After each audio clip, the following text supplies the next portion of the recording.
If you're in Clive and trying to find a great trainer for your dog, you've come to the right place. We're going to break down how to find that perfect match for you and your pup. You know, the whole point of training isn't just about sit and stay. It's about being able to actually enjoy life and Clive with your dog. Think about it. Walking the trails, hanging out on a patio. Training makes all of that possible, and honestly, a lot more fun. All right, so here's what we're going to cover. First, what to look for in a trainer, then the different types of programs out there. We'll talk money, what to expect cost-wise, then the questions you absolutely have to ask, and finally, we'll wrap up with the best local spots to practice. Okay, let's start with the foundation. What exactly makes a good trainer? We'll cover their philosophy and why credentials matter. So you're going to hear this term a lot, positive reinforcement, and really, it's just what it sounds like. It's a science-backed way to train that focuses on rewarding good behavior with things your dog loves, like treats or praise. It's all about building them up, not tearing them down. And this is a really big deal. Any trainer who suggests using fear or pain, that's a huge red flag. Those methods are just outdated, and worse, they can actually create more problems and seriously hurt the bond you have with your dog. All right, I know these acronyms look like a jumble of letters, right? But think of them like a degree or a license. When you see something like CPDT.KA, it tells you that this person has passed exams and is committed to their profession. It shows they're serious about staying current on what actually works. Okay, so now that we know what to look for in a person, let's talk about the programs they offer. We need to find the right fit for your schedule and your dog's personality. So, you've got two main choices here: group classes or private sessions. Group classes, they are fantastic for socialization, especially for puppies. And you get to practice with distractions. Plus, they're usually easier on the wallet.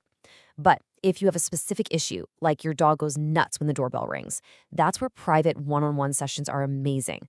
The trainer can focus completely on you and your dog's unique situation. And then there are these other formats. Puppy training is pretty self-explanatory. It's all about starting them off on the right paw. Board and train is more intensive. Your dog actually stays with the trainer.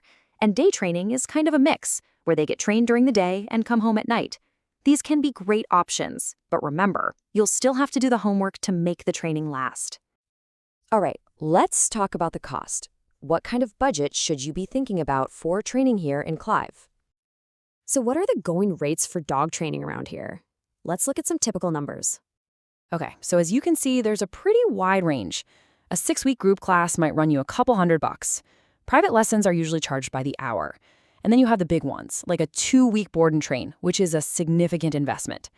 A good tip is to always ask about packages. Buying a few sessions at once can often bring the per-session cost down. So you've narrowed it down to a few trainers. Now it's time to talk to them. Think of this as an interview. You need to have your questions ready. I'd start with this one. Ask them flat out about their training philosophy and how they use positive reinforcement. Their answer here tells you everything you need to know about their approach. It's a make or break question, really. And definitely don't stop there.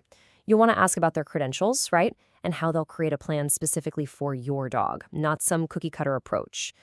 Also, ask how they handle anxious dogs, what their fees are, and maybe most importantly, what your homework is going to be.